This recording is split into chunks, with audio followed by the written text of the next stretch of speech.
আল্লাহ রাব্বুল আলামিন আদ গোত্রের জন্য হুদ আলাইহিস সালামকে নবী হিসাবে প্রেরণ করেছেন। ওয়া ইলা সামুদ আখাহুম সালিহা, সামুদ গোত্রের জন্য আল্লাহ তাআলা তাদের ভাই সালেহ আলাইহিস সালামকে নবী হিসাবে প্রেরণ করেছেন। ওয়া ইলা মাদিয়ানা আখাহুম শুআইবা, আল্লাহ তাআলা মাদিয়ানবাসীর জন্য তাদের ভাই শুআইব আলাইহিস সালামকে নবী হিসাবে প্রেরণ করেছেন। জলিলুল কদর পয়গম্বর মুসা আলাইহিস সালাম, কোরআনুল কারীমের মধ্যে এককভাবে সবচাইতে তার নামটা বেশি এসেছে। কত বড় জলিলুল কদর পয়গম্বর, তিনি সরাসরি আল্লাহ তাআলার সাথে কথা বলতেন। আল্লাহ তাআলা বলেন, ওয়া কাল্লামাল্লাহু মুসা তাকলিমা, সরাসরি আল্লাহ তাআলার সাথে মুসা আলাইহিস সালাম কথা বলতেন। কত বড় জলিলুল কদর পয়গম্বর, অথচ ইহুদিদের দাবি তিনি শুধু তাদের নবী, তিনি বনি ইসরাইলীদের জন্য নবী। হযরত ঈসা আলাইহিস সালাম, আল্লাহ তাআলা তার মাধ্যমে কত বড় কুদরতের বহিঃপ্রকাশ ঘটিয়েছেন। তিনিও বনি ইসরাইলীদের জন্য নবী। খ্রিস্টানদের দাবি, নাসারাদের দাবি তিনি হলেন শুধুমাত্র তাদের জন্য নবী। ইব্রাহিম আলাইহিস সালাতু ওয়াস সালাম, কত বড় জলিলুল কদর পয়গম্বর। আল্লাহ তাআলা বলেন, মিল্লাতা আবিকুম ইব্রাহিম হুয়া সাম্মাকুমুল মুসলিমিন, এ মিল্লাতের পিতা ইব্রাহিম আলাইহিস সালাম, তিনি আমাদের নাম রেখেছেন মুসলমান। তাহলে তিনি সব মুসলমানের পিতা, কিন্তু সব মুসলমানের জন্য নবী নয়। হযরত আদম আলাইহিস সালাতু ওয়াস সালাম মানবকুলের পিতা, সব মানুষের পিতা, কিন্তু তিনি সব মানুষের জন্য নবী নয়। তাহলে আমার আপনার নবীজির আগে যত নবী দুনিয়ায় এসেছে, যত রাসূল এসেছে, কেউ কোন গোত্রের জন্য নেতা নবী, কেউ কোন এলাকার জন্য নবী, কেউ কোন বংশের জন্য নবী। কিন্তু আমার আপনার নবীর ব্যাপারে আল্লাহ তাআলা বলেন, হাবিব আপনি বলেন, কুল ইয়া আইয়ুহান নাসু ইন্নী রাসূলুল্লাহি ইলাইকুম জামিআ, আপনি জানিয়ে দেন আমি তোমাদের সকলের কাছে আল্লাহর পক্ষ থেকে প্রেরিত রাসূল। আল্লাহর পক্ষ থেকে তোমাদের সকলের জন্যই আল্লাহ আমাকে পাঠিয়েছেন। আমার আপনার নবী শুধু মানুষের জন্য নবী নয়। আল্লাহ তাআলা আমার আপনার নবুয়ত, নবীজির নবুয়তির পরিব্যাপ্তি নির্দিষ্ট কোন এলাকার মধ্যে সীমাবদ্ধ রাখেন নাই। আমার আপনার নবীজির নবুয়তির পরিব্যাপ্তি আল্লাহ তাআলা ততদূর পর্যন্ত বিস্তৃতি করে দিয়েছেন যতদূর পর্যন্ত নিজের রবুবিয়তের বিস্তার তিনি দিয়েছেন। এজন্য পবিত্র কোরআনুল কারীমের সর্বাধিক পঠিত যেই সূরা, সূরার নাম হলো সূরা ফাতিহা। এই সূরা সবচাইতে বেশি তিলাওয়াত করা হয়। প্রত্যেক নামাজের প্রতি রাকাতে এই সূরাটা লাগে। তবে ইমামের পেছনে যখন পড়া হয়, ইমামের কেরাত, মুসল্লির কেরাত একা যখন পড়া হয়, নিজে পড়ি, তার মানে প্রত্যেক রাকাতেই সূরা ফাতিহা পড়া লাগে। জামাতে পড়লে ইমাম পড়েন, একাকি যখন পড়ি নিজে পড়ি। এই সূরার শুরুতেই আল্লাহ তাআলা বলেন, আলহামদুলিল্লাহি রাব্বিল আলামিন, সকল প্রশংসা আল্লাহর জন্য। আল্লাহকে বলে যিনি জগৎ সমূহের রব, জগৎ সমূহের প্রতিপালক। আসলে এই পৃথিবী একটা জগৎ নয়।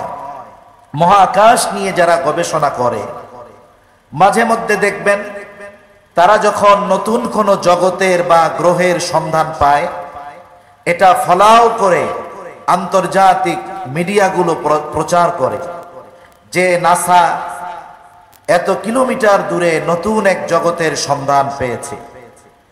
এরা নতুন এক জগতের সন্ধান পেয়ে গোটা বিশ্বে আলোড়ন সৃষ্টি করে ফেলে।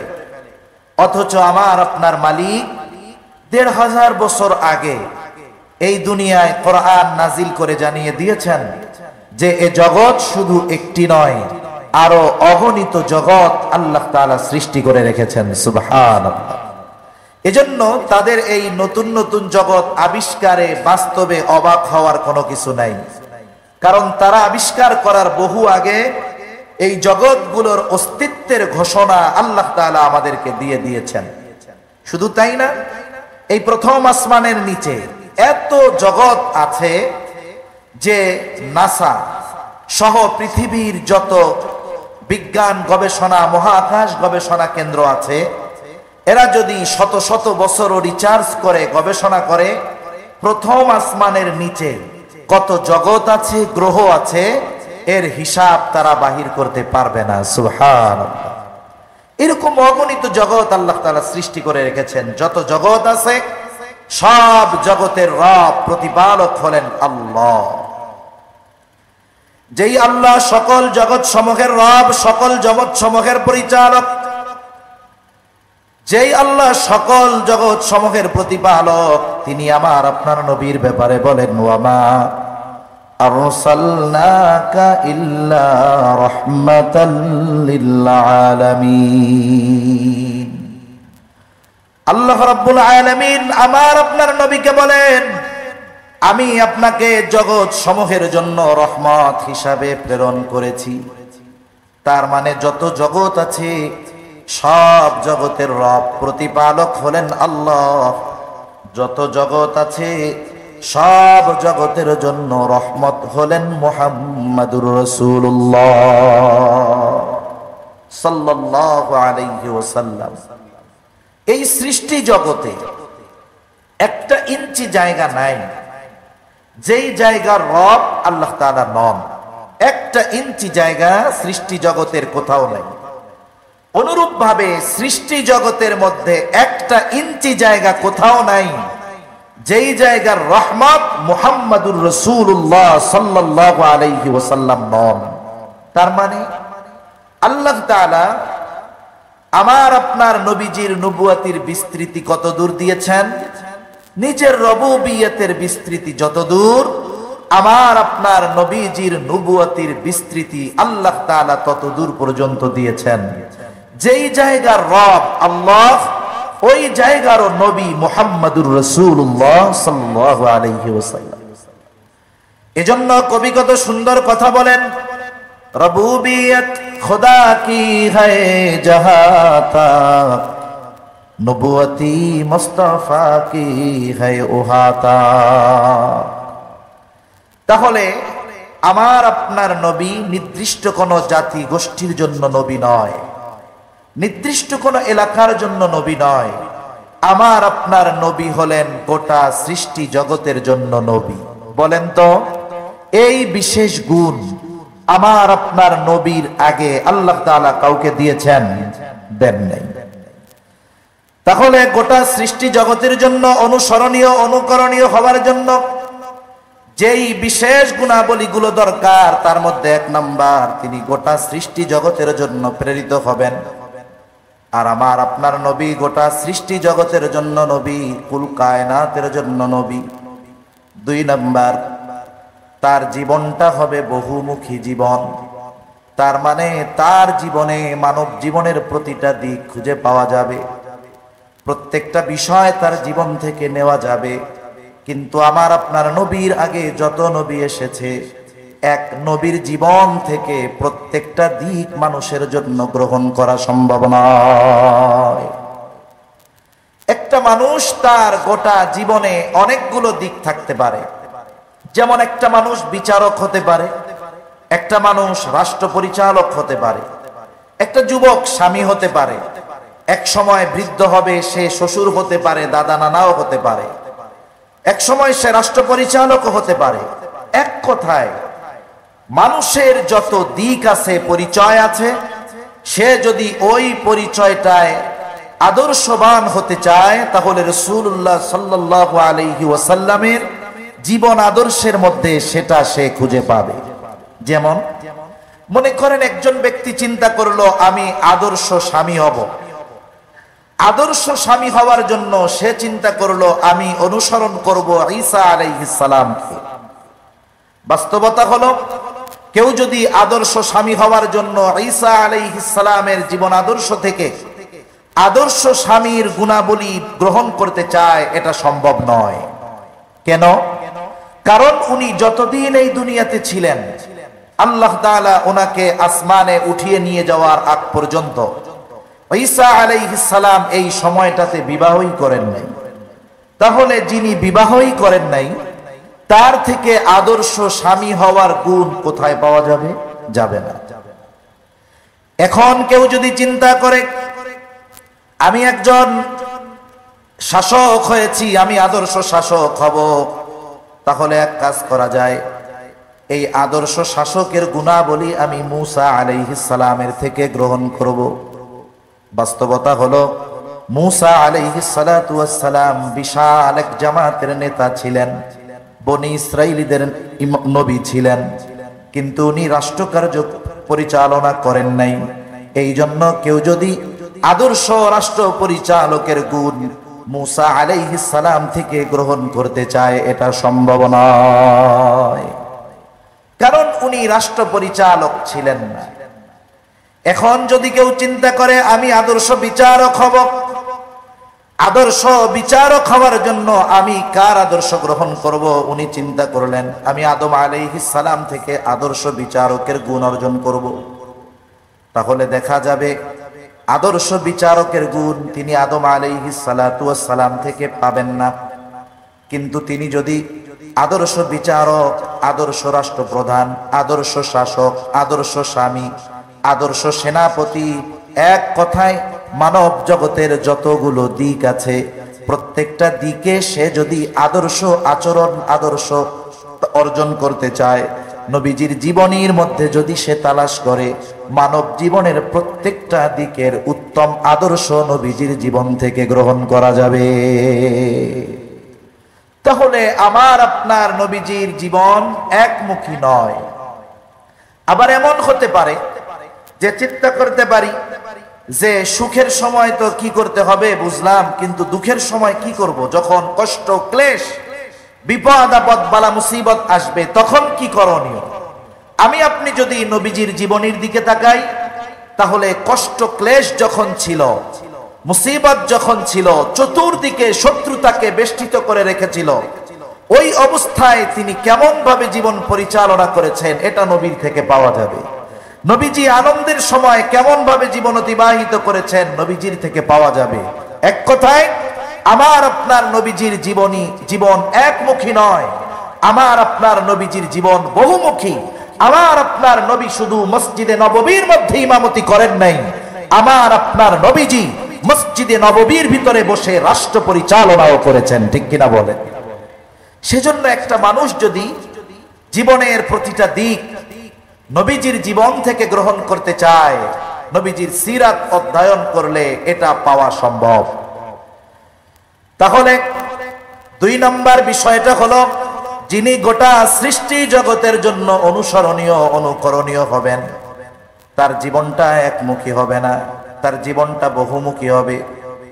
মানুষ যদি কোনো বিষয় তার জীবন থেকে গ্রহণ করতে চায়, তাহলে নবীজির জীবনী সিরাত অধ্যয়ন করলে ওই জিনিসটা সে নবীজির জীবন থেকে পেয়ে যাবে।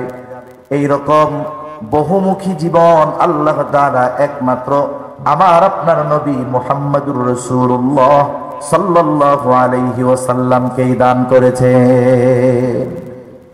অতীতের কোন নবীদের ব্যাপারে ব্যাপকভাবে প্রত্যেকটা জিনিসের ক্ষেত্রে পরিপূর্ণ বিষয় অর্জন করা অসম্ভব। 3 নাম্বার, তার মধ্যে যেই গুণগুলো থাকবে, 3 নাম্বার বিষয় হলো তার দ্বারা এমন কিছু পূর্ণতা লাভ করবে যা তার আগে পূর্ণতা লাভ করে নাই। এমন কিছু বিষয় আছে, গুরুত্বপূর্ণ বিষয়, যে বিষয়গুলো আমার আপনার নবীর আগে আল্লাহ তাআলা পূর্ণতা প্রদান করান নাই। কি বিষয়? যেগুলো আমার আপনার নবীর মাধ্যমে আল্লাহ তাআলা পূর্ণতা প্রদান করেছেন। 1 নাম্বার, আল্লাহ তাআলা আমার আপনার নবীজির মাধ্যমে আমাদের জীবন ব্যবস্থায় পূর্ণতা আল্লাহ তাআলা প্রদান করেছেন। আল্লাহ রাব্বুল আলামিন পবিত্র কোরআনুল কারীমের সূরা মায়েদার 3 নম্বর আয়াতের মধ্যে জানিয়ে দেন, আল-ইয়াওমা আকমালতু লাকুম দীনাকুম ওয়া আতমামতু আলাইকুম নি'মাতি ওয়া রাদিতু লাকুমুল ইসলাম দীনা।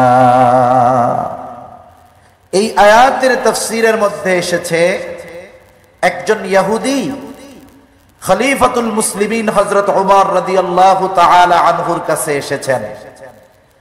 এসে বলে, খলিফাতুল মুসলিমিন, আপনাদের কোরআনে এমন একটা আয়াত আছে যেই আয়াত আল্লাহ তাআলা আপনাদের নবীজির উপরে নাজিল করেছেন। আল্লাহ তাআলা যদি এই আয়াত তাওরাতের মধ্যে নাজিল করতেন, মুসা আলাইহিস সালামের উপরে নাজিল করতেন, যেই দিন এই আয়াত আল্লাহ তাআলা নাজিল করতেন ওই দিনটাকে আমরা ঈদের দিন বানায় নিতাম। হযরত ওমর রাদিয়াল্লাহু তাআলা আনহু বলেন, কোন সে আয়াত? যেই আয়াত যদি তাওরাতে নাজিল হতো তাহলে ওই দিনটাকে তোমরা ঈদের দিন বানায় নিতা। এইবার ইহুদি বলে, আয়াতটা হলো এই আয়াত, আল-ইয়াওমা আকমালতু লাকুম দীনাকুম ওয়া আতমামতু আলাইকুম নি'মাতি ওয়া রাদিতু লাকুমুল ইসলাম দীনা। তৃতীয় আয়াতের একটা অংশ বলে, এটা যদি তাওরাতে নাজিল হতো ওই দিনটাকে আমরা ঈদের দিন বানায় নিতাম আনন্দে খুশিতে। হযরত ওমর রাদিয়াল্লাহু তাআলা আনহু বলেন, এই আয়াত কোন দিন কোথায় কার উপরে নাজিল হয়েছে আমি এটা জানি। এই আয়াত জুমার দিন, আবার ওই দিন ছিল ইয়াউমে আরাফা, জাবালে রহমত। ওই স্থানে মুহাম্মাদুর রাসূলুল্লাহ সাল্লাল্লাহু আলাইহি ওয়াসাল্লামের উপরে আল্লাহ তাআলা এটা নাজিল করেছে। এই আয়াতের মধ্যে আরো কিছু দিক নির্দেশনাবলী আল্লাহ তাআলার পক্ষ থেকে আছে, বিধিবিধান আছে।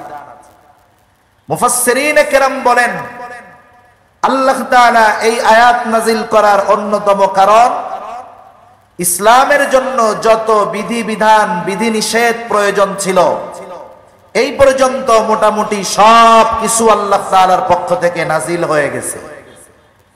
তার মানে মুসলমানেরা কিয়ামত পর্যন্ত তাদের জীবন কিভাবে পরিচালিত করবে এর জন্য যত দিক নির্দেশনা বিধিনিষেধ দরকার সব কিছু আল্লাহ তাআলা পরিপূর্ণভাবে নাজিল করে দিয়েছেন, পরিপূর্ণ হয়ে গিয়েছে।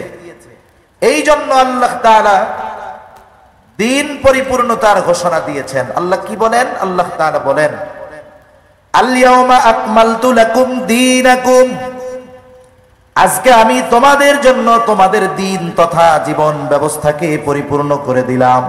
তার মানে আমরা আমাদের গোটা হায়াত কিভাবে পরিচালিত করব, এক কথায় প্রতিটা পদক্ষেপ কিভাবে ফেলবো, প্রতিটা পদক্ষেপ কিভাবে আমরা ফেলবো, সামনে কিভাবে প্রতিটা মুহূর্ত অগ্রসর হব, কিভাবে আমার ব্যক্তিগত জীবন পরিচালিত করব, কিভাবে আমার সমাজ জীবন পরিচালিত করব, কিভাবে আমার পারিবারিক জীবন পরিচালিত করব, কিভাবে আমার রাজনৈতিক জীবন পরিচালিত করব, কিভাবে আমার অর্থনৈতিক জীবন পরিচালিত করব, কিভাবে আমি মানুষের সাথে মিলব, কেমন হবে আমার লেনদেন, কেমন হবে মানুষের সাথে আমার আচার আচরণ, আল্লাহ রব্বুল আলামিন সব কিছু পরিপূর্ণভাবে আমাদেরকে জানিয়ে দিয়েছে।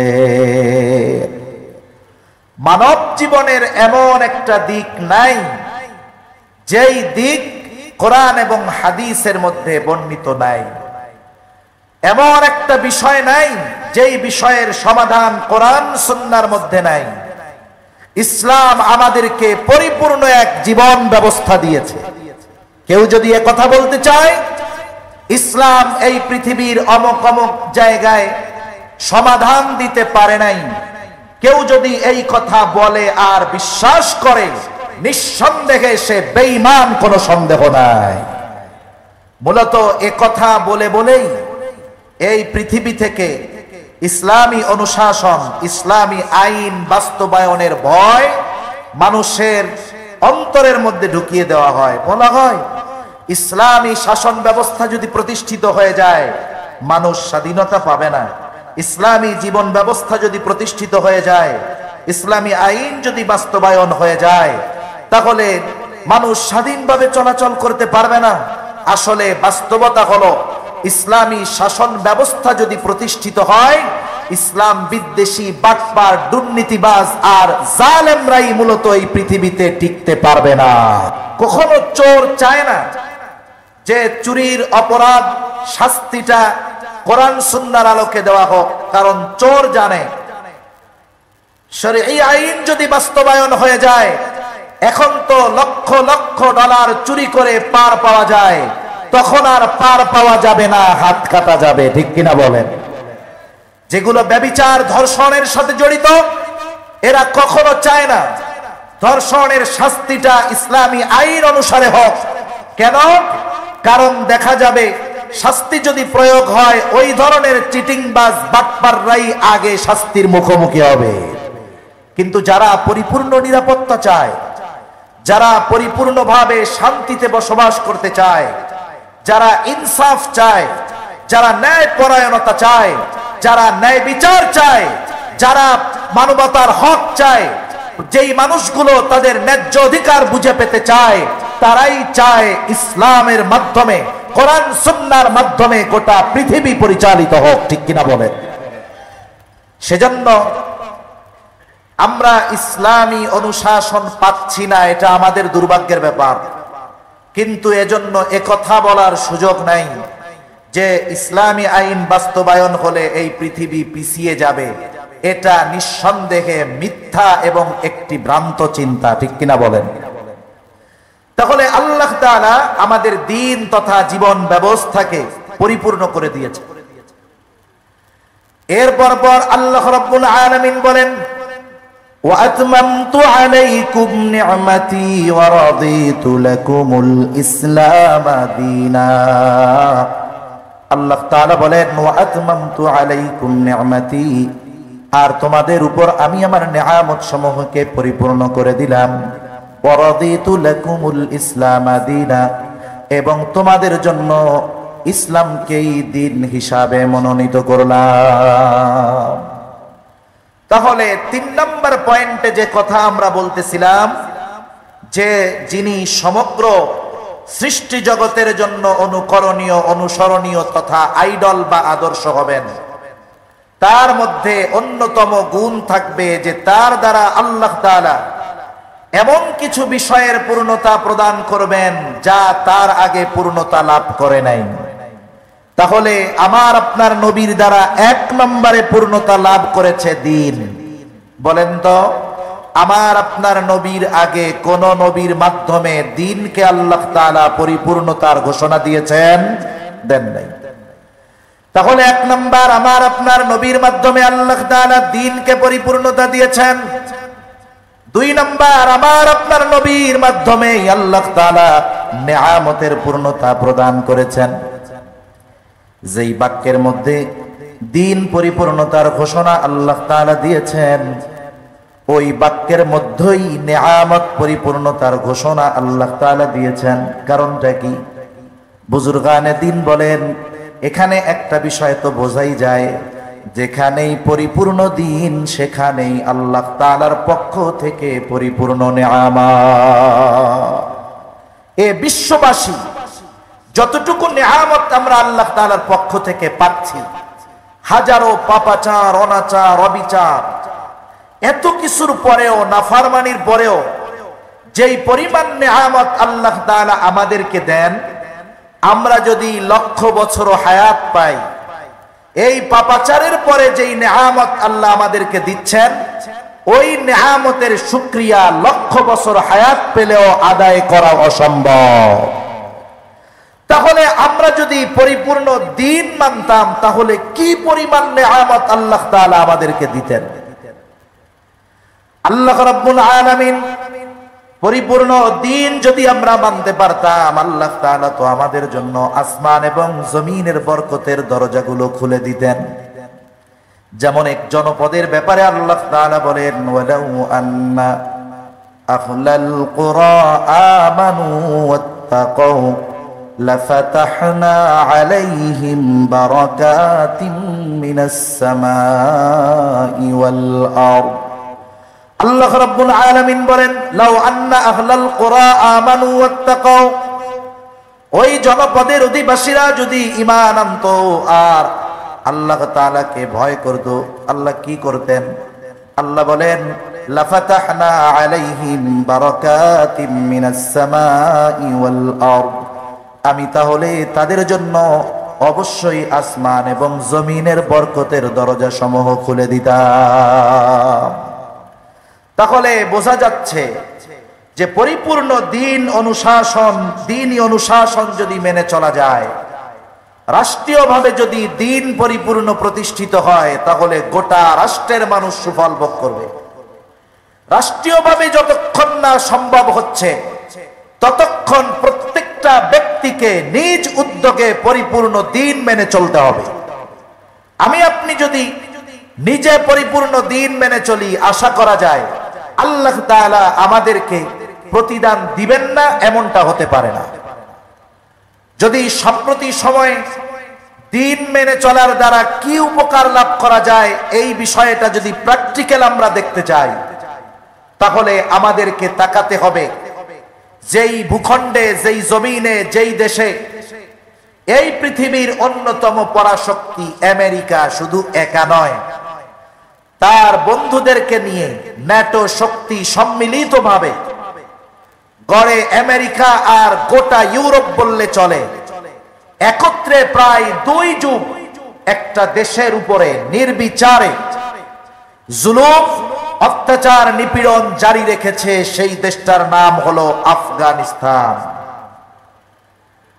2 যুগ ধরে তাদের যত স্থাপনা আছে, যখন যেখানে খুশি যেভাবে খুশি বোমা হামলা করে লক্ষ লক্ষ মানুষকে নির্বিচারে শহীদ করে, যেমনটা তাদের ছত্রছায়ায় এখন পর্যন্ত ফিলিস্তিনে অবৈধ রাষ্ট্র ইসরায়েল যেই গণহত্যা পরিচালিত করে যাচ্ছে, এই আমেরিকার ছত্রছায়ায় বাস্তবতা হলো মুসলমানদেরকে বোমা হামলা করে, অস্ত্র দিয়ে গুলি করে, হত্যা করে, বোমা মেরে শহীদ করে ফেলা যাবে। কিন্তু মনে রাখতে হবে, মুসলমান নিধনের এই খেলায় মেতে ইসলামকে কখনো নিশ্চিহ্ন করা যাবে না।